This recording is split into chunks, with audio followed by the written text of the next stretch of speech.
одоо татвар төлөгчдийн мөнгө бол үнэхээр хайран байгаа байхгүй юу. Үеийн хөвшил хэрвээ барьсан бол талын талаар нь барихаар юм шиг харагдчих юм.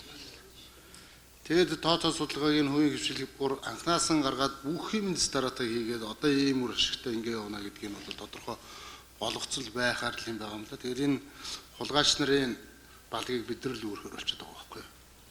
Ерөнхийдөө.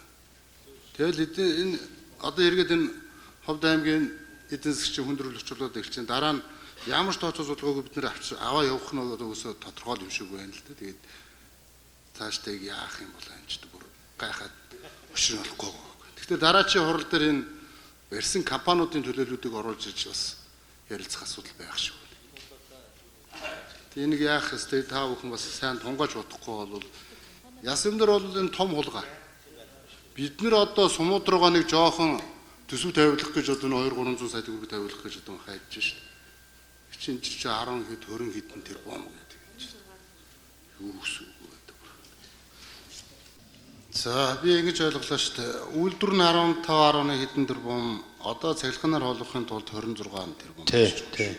Тусдаа ингэ нийлээ 40 гаруй тэрбум. Тэгэхээр одоо яг судалгааны багийн баруун бүсийн хөгжлийн корпорацтай одоо сая ирэх өрөө дараа хэлсэн шүү дээ. Байгуулах нь байгуулад тэгтээ судалгааных нь усууд нь тэр баруун бүсийн хөгжлийн корпорацаас судлаад наацаана бол яа. Тэгээ сая тэр хиний хэлдэг бас юу штэ хятад метро яв хөрөнгө оруулагч маруулж одоо юу байна нэ тэр гэдэг.